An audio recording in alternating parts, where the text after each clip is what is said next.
ही में आगे के चैप्टर हमने पिछले वाले देखा जाए चैप्टर में तो हमने देखा था सोलर सिस्टम क्या होता है, और देखा जाए तो उसमें कितने सारे ग्रह हैं और कैसे कैसे काम करते हैं हमने देखा था। हिली के बारे में देखा था, और कॉमेंट क्या होता है, धूमकेतु क्या होता है, और हमने जितने भी ग्रह हैं, चाहे शुक्र हो, चाहे नेपच्यून हो, चाहे कोई भी ग्रह है, चाहे अर्थ हो, तो हमने सभी के बारे में समझा था। उनकी हमने क्वालिटी भी देखी थी, उनमें क्या होता है, किस में गर्मी होती है, किस में सर्दी होती है, क्यों होती है, क्यों नहीं होती है, इनके बारे में हमने सब चीज़ें समझी थी इस पिछले वाले में वीडियो में। ठीक है, अब हम समझते हैं उसके आगे वाली चीज़ें। आज हम समझेंगे बहुत ही इंपॉर्टेंट चैप्टर, और इससे देखा जाए तो हमें अक्सर कन्फ्यूज़न होता है, लेकिन हम लोग समझेंगे बहुत ही आसानी से।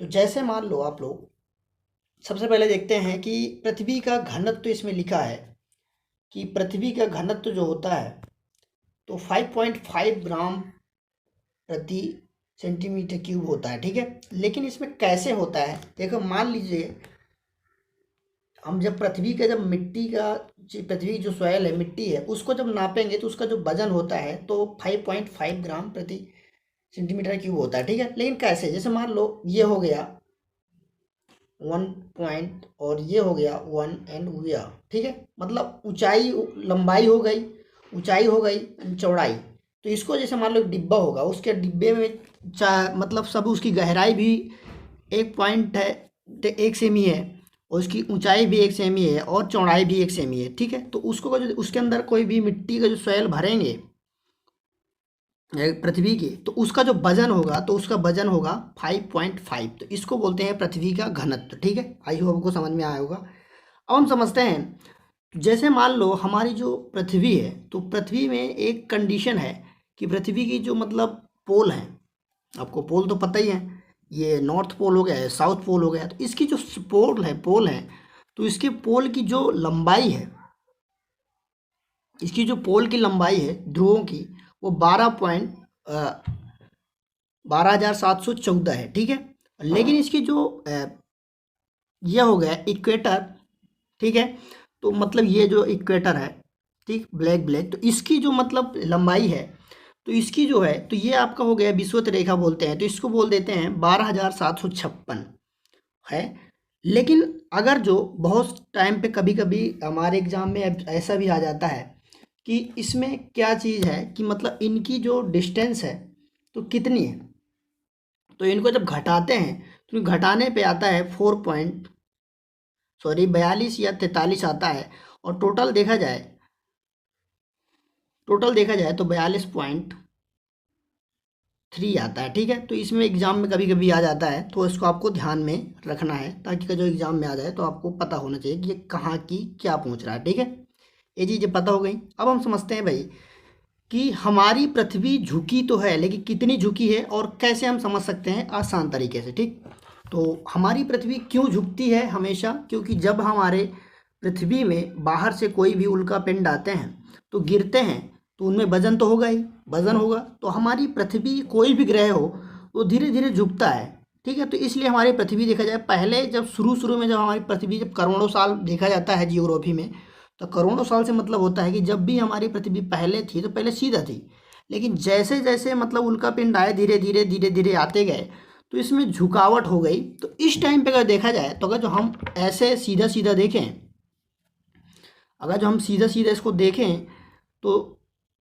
हम जब 90 डिग्री का एंगल बनाएंगे तो सीधा सीधा देखेंगे, सीधा सीधा देंगे, तो इसमें अगर जो हम यहाँ पे देखें, ये ध्रुव का ध्रुव मिलाएंगे और ये सीधा हो गया, तो यहाँ पे जो झुकी है, यहाँ पे झुकावट है 23.5 डिग्री। ठीक है, 23.5 डिग्री ये झुकी हुई है। ठीक है, एक्सिस से अच्छे से। ठीक है, ये अच्छा हो गया आपका।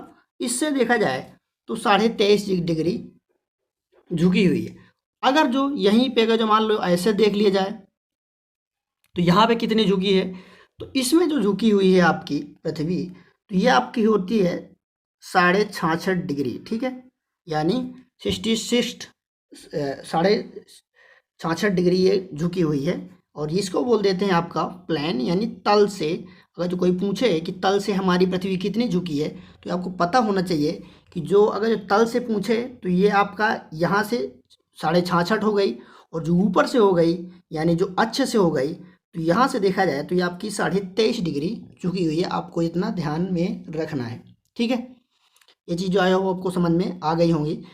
तो ये चीज़ें हैं हमारी। पहले हमारी क्यों पृथ्वी झुक गई है, क्योंकि उल्कापिंड जब जब गिरते हैं तो उनमें वजन होता ही है, और गिरने के कारण ये हमारे पृथ्वी झुकती जा रही है। कुछ दिन बाद और ज़्यादा झुक जाएगी। ठीक है, बल्कि शुरू शुरू में ये ऐसा नहीं था। आई होप को समझ में आया होगा। अब हम समझते हैं दूसरा कॉन्सेप्ट। दूसरा कॉन्सेप्ट है, ये हमारी हो गई 23.5 डिग्री झुकी हुई है, और तल से देखा जाए तो 66.5 डिग्री झुकी हुई है। ठीक है, उठी हुई है। ठीक, अब हम समझते हैं भैया कि इसमें अगर जो हम समझ लें कि अगर जो हम समझना चाहें कि पृथ्वी घूर्णन, जैसे मान लो पृथ्वी घूर्णन, इसमें रोटेशन लिखा है, इसमें रेवोल्यूशन लिखा है, इसमें अंतर क्या होता है। तो सबसे पहले का जो भी हमारी पृथ्वी, जो हमारी अर्थ है, वो जब आप मतलब खुद में जब घूमेगी तो उसको बोलते हैं रोटेशन। और ये क्यों होता है, ये कोरियोलिस बल के कारण होता है। कैसे होता है, जब हमारे कोरियोलिस बल के कारण हमारे ज्वार आते हैं, यानी ज्वार भाटा का आपने सुना ही होगा, टाइड। ठीक है, तो वो जब आता है तो ये कोरियोलिस बल के कारण आता है। और जो दिन और रात होता है तो वो भी कोरियोलिस बल के कारण ही होता है। जब हमारी पृथ्वी जब घूमती है, रोटेशन होती है, तब दिन रात होते हैं, और उसी कारण देखा जाए ज्वार भाटा भी आते हैं। जैसे मान लो एक एग्जाम्पल लेते हैं सिंपल सा। जैसे मान लो आप कोई थाली हो गई। ठीक है, जैसे यहाँ पे एक थाली हो गई। ठीक, और यहाँ पे थाली में आप लोग लिए हुए हैं। ठीक है, थाली में पानी भरा हुआ। ठीक, और पानी थाली को लेके जा रहे हैं, तो ऐसे मतलब जाएंगे तो चाहे कितना भी आप प्रयास करें उसको धीरे से लेके जाने में, तब भी वो छलक ही जाएगा। तो इसी तरह पृथ्वी है हमारी, पृथ्वी घूमती है, और घूमते घूमते बहुत सारी चीज़ें होती हैं जो मतलब जैसे मान लो समुद्र में पानी भरा है तो इसमें भी छलकने लगता है। तो ये सब होता है हमारा ज्वार भाटा। जैसे मतलब कैसे, मतलब ज्वार भाटा जैसे समझ लें, जैसे मान लो आप लोग सिंपल से तरीके से समझते हैं। जैसे ये हमारी चीज़ें हो गई, ये हमारा तल हो गया। ठीक है, और तल से यहाँ पे हमारा समुद्र है। ठीक है, यहाँ तक पानी भरा हुआ है। ठीक, यहाँ तक हमारा पानी भरा है। अगर जो इस पानी को अगर जो ऊपर उठा दिया जाए, कैसे आएगा, ये छलकने से आएगा, कोरियोलिस बल के कारण आएगा। जब ऊपर आ जाएगा तो इसको ज्वार बोलते हैं। लेकिन इस तल से अगर जो ये नीचे चला जाएगा तो यहाँ पे आ जाएगा आपका भाटा, तो इसको बोलते हैं ज्वार भाटा। ठीक है, आई होप को समझ में आया होगा। अब समझते हैं भाई, ये ज्वार भाटा हमने समझ लिया, दिन रात हमने समझ लिया कि जब मान लो हमारा पूरा सोलर सिस्टम में पृथ्वी भी एक प्लेनेट है, ग्रह है, और जब ये बहुत सारे सभी प्लेनेट लगाते हैं, खुद में तो घूमते ही हैं, और सोलर सिस्टम सूर्य के भी चक्कर लगाते हैं, तो ये ऐसा होता है कि पृथ्वी हम जब खुद में पृथ्वी घूमती है, रोटेशन करती है, तो उसमें एक साइड रात हो जाती है और एक साइड दिन हो जाता है। ठीक है, तो ये चीज़ें होती हैं। अब हम समझते हैं भाई कि इसको हम समझते हैं आसानी से, जल धारा क्या होती है। जैसे मान लो जल धारा को समझने के लिए, मान लो यहाँ पूरा समुद्र है। ठीक है, समुद्र है, तो ऐसा समुद्र में देखा जाए तो बीच में कहीं कहीं कुछ भी टकराने के लायक नहीं होता है, बिल्कुल समुद्र में पानी ही पानी होता है। तो जब उसमें देखा जाए तो कोरियोलिस बल के कारण अगर जो जब पृथ्वी जो हुई, तो जियो मतलब जलों का जो जल का होता है, तो जल की जो वो होती है, लहरें होती हैं, तो तेज हो जाती हैं, क्योंकि ये कोरियोलिस बल के कारण होती है। इसमें समझने वाली बात यह है कि जब जल धारा स्पीड बन जाती है तो कोरियोलिस बल के कारण होती है, क्योंकि अगर जो टकराने वाला होगा, अगर जो आप देखा जाए तो बीच में जाया जाए समुद्र के, तो वहाँ पे देखा जाए तो जल हमेशा लहरें आती रहती है। क्यों आती रहती हैं, क्योंकि वो कोरियोलिस बल के कारण आती रहती है। इसमें देखा जाए जब ज़्यादा हो जाता है तो उसमें ज्वार भाटा आ जाता है, और ज़्यादा और ज़्यादा हो जाता है सुनामी वगैरह आ जाती हैं, कारणें होती हैं। ठीक है, ये चीज़ें होती हैं। और अगर जो बहुत ज़्यादा स्लो हो जाएगा, बहुत ज़्यादा अगर जो हवाएं स्लो हो जाएंगी, तो उसको बोलते हैं हम लोग समीर। इसके बारे में हम आगे वाले चैप्टर में समझेंगे। तो ये चीज़ें होती हैं रोटेशन के कारण। जब हमारी पृथ्वी रोटेशन 24 घंटे में देखा जाए, 24 घंटे करती है रोटेशन, तो उसमें देखा जाए तो ये चीज़ें रोटेशन के कारण होती हैं। अब हम समझते हैं रेवोल्यूशन क्या होता है, इसमें क्या क्या उत्पन्न होते हैं, क्या क्या कंडीशन होती हैं, इनको हम समझ लेते हैं। जैसे मान लो रेवोल्यूशन जब करेगी, रेवोल्यूशन मतलब सोलर सिस्टम में हमारा पृथ्वी भी एक ग्रह है, प्लेनेट है, तो उसमें देखा जाए तो 365 दिन में एक चक्कर लगाता है, ठीक। इसमें जब भी ये एक चक्कर लगाता है तो इसमें साल भी चेंज हो जाते हैं, यानी साल होते हैं, साल चेंज होगा तो मौसम भी होगा। जैसे आपको पता ही है कि 4 4 महीने बरसात आता है, फिर गर्मी भी आ जाती है, फिर सर्दी भी आ जाती है। और इसी कारण देखा जाए तो हर चीज़ पृथ्वी के अंदर, जो भारत में तो चार देखा जाए अलग अलग, हर चाहे सर्दी हो चाहे गर्मी हो चाहे बरसात हो, सभी ऋतुएं अलग अलग टाइम में पाई जाती हैं। 4 महीने 4 महीने की होती हैं, ठीक है। तो इसमें देखा जाए तो ये सब किसके कारण होता है, रेवोल्यूशन के कारण होता है। और भारत में सभी देखा जाए तो सभी ऋतुएं पाई जाती हैं, तो ये आपको पता ही है। तो ये किसके कारण होता है, 365 दिन, यानी रेवोल्यूशन के कारण ये सब कुछ होता है। चाहे साल चेंज हो, चाहे मौसम हो, या दिन रात हो। दिन रात में अब देखा जाए तो दिन रात ऐसे भी होते हैं कि कभी दिन छोटा हो जाता है, कभी रात छोटी हो जाती है, कभी दिन बड़ा हो जाता है, कभी रात बड़ी हो जाती है। तो ये भी किसके कारण होता है, रेवोल्यूशन के कारण होता है। और ऐसा भी देश है, जैसे आप लोग देख लिए जाए कि नॉर्वे, स्वीडन, फिनलैंड जैसे देख लिया जाए, तो यहाँ पे जो नॉर्वे है, तो वहाँ पे देखा जाए तो 6 महीने की रात और 6 महीने के दिन भी होती है। और कहीं कहीं बहुत ज़्यादा लंबी दिन होता है, और कहीं कहीं देखा जाए बहुत ज़्यादा छोटी दिन होती है। ध्रुवों में देखा जाए तो 6 महीने की रात 6 महीने का दिन होता है। तो यहाँ पे देखा जाए तो हर चीज़ें ये भी होती हैं कि ये सब किसके कारण होता है, जो होता है तो ये आपका होता है रेवोल्यूशन के कारण होता है। ये साल चाहे चेंज हो, चाहे मौसम चेंज हो, या दिन बड़ा हो जाए या रात बड़ी हो जाए, या दिन छोटा हो जाए या रात छोटी हो जाए, ये सब चीज़ें होती हैं।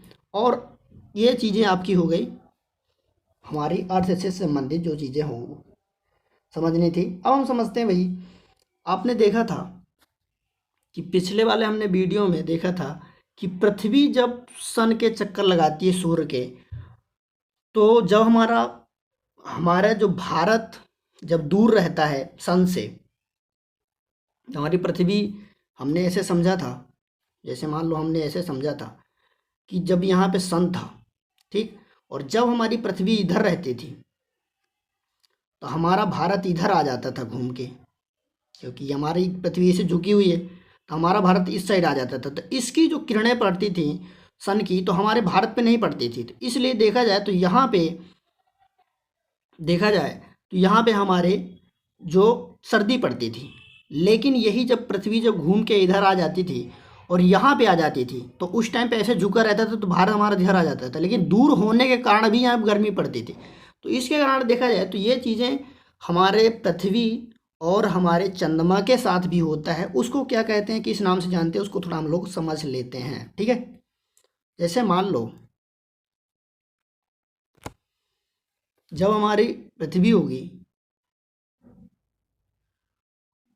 यहाँ पे, ठीक,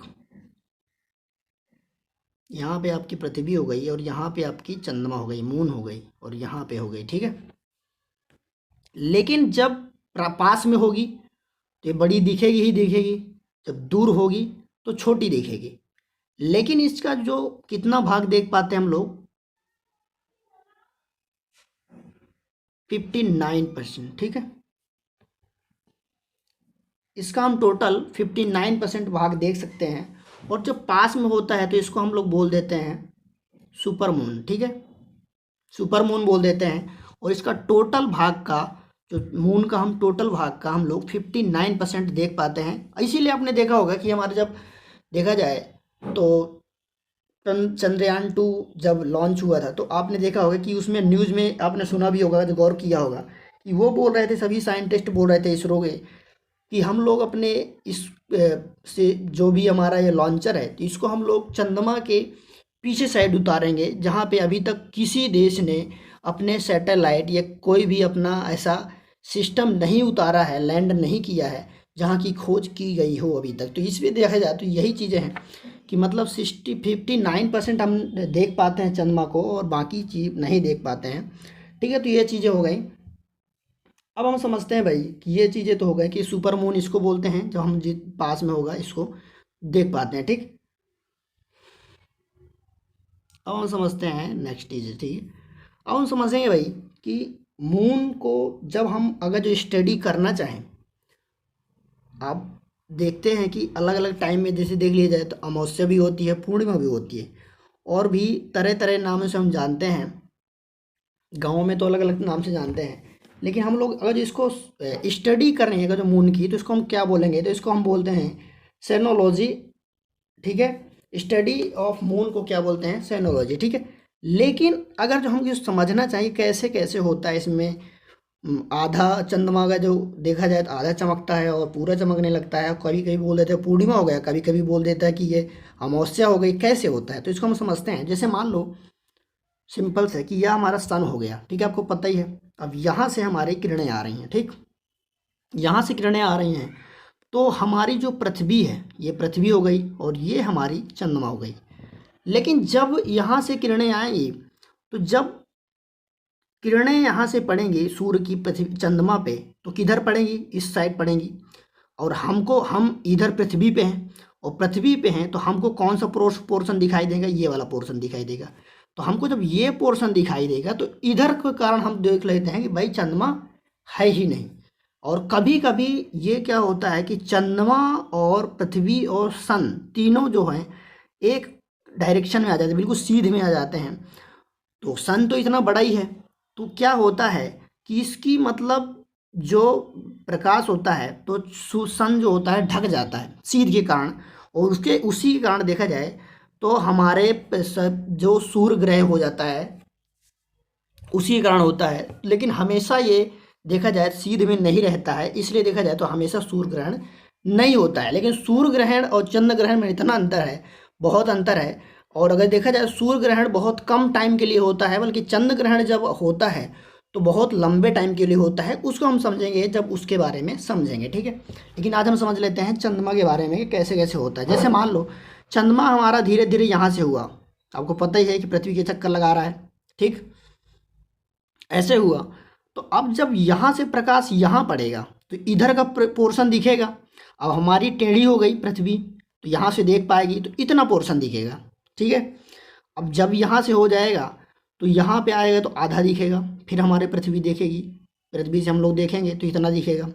अब जब यहाँ से आएगा तो इतना दिखने लगेगा, ज़्यादा होने लगा ना।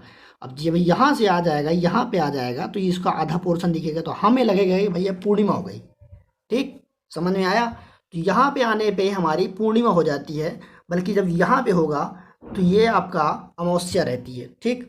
अब धीरे धीरे यहाँ से आएगी तो यहाँ से हम लोग यहाँ देखेंगे तो ये आपकी धीरे धीरे घटने लगी, फिर यहाँ से हो गया, यहाँ से घटने लगी, फिर यहाँ से हो गया, यहाँ से घटने लगी।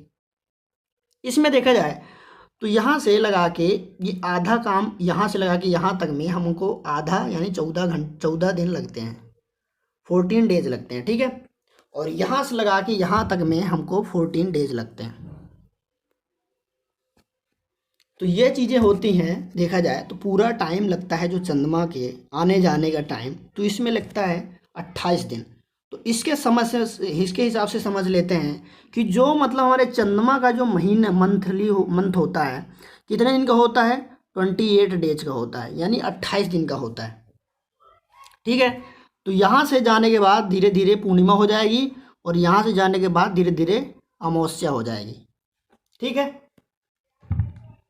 तो इसको समझ सकते हैं आप लोग पूर्णिमा, एंड इसको समझ सकते हैं आप लोग अमावस्या, ठीक। ये चीज़ें हो गई, आई होप को समझ में आया होगा। इसी को बोल देते हैं कृष्ण पक्ष भी बोल देते हैं और शुक्ल पक्ष भी बोल देते हैं। कृष्ण पक्ष बोल देंगे, शुक्ल पक्ष बोल देंगे, ठीक। अब हम समझ लेते हैं दूसरे पॉइंट,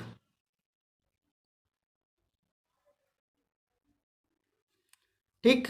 ये देखो एक बार अगर जो आप लोग समझ लेंगे तो इतनी पक्की बात है कि आपको रटनी नहीं पड़ेगी, अगर जो आप अच्छे से समझ लेंगे, ठीक।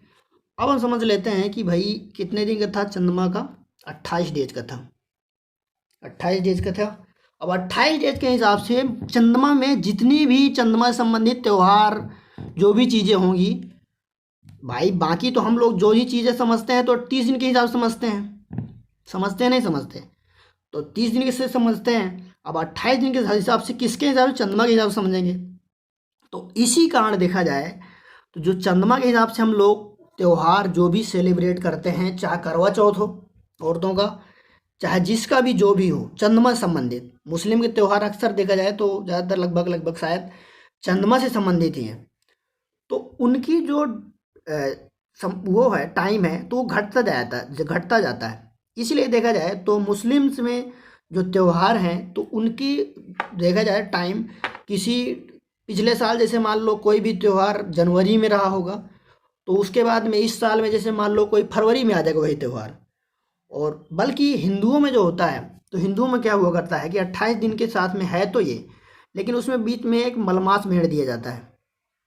वो क्या होता है उसको हम आगे समझेंगे। उसके भेड़ के बीच में डाल के उसको बराबर कर दिया जाता है। इसलिए देखा जाए तो उनका त्यौहार जो हिंदुओं का त्यौहार होता है तो वो जिस जगह में होगा थोड़ा बहुत इधर उधर होता है, नहीं बाकी में बाद में उसी टाइम हो जाता है। बल्कि मुस्लिम में जो त्यौहार होते हैं, मुस्लिम के त्यौहार बल्कि धीरे धीरे जाने किस महीने में होता था त्यौहार और धीरे धीरे जाने कहीं किस जगह में पहुंच गया। इसी के हिसाब से देखा जाए बहुत सारी चीज़ें हैं, तो हम समझेंगे अगले वीडियो में इसके बारे में। आई होप को समझ में आया होगा। Thank you watching this video.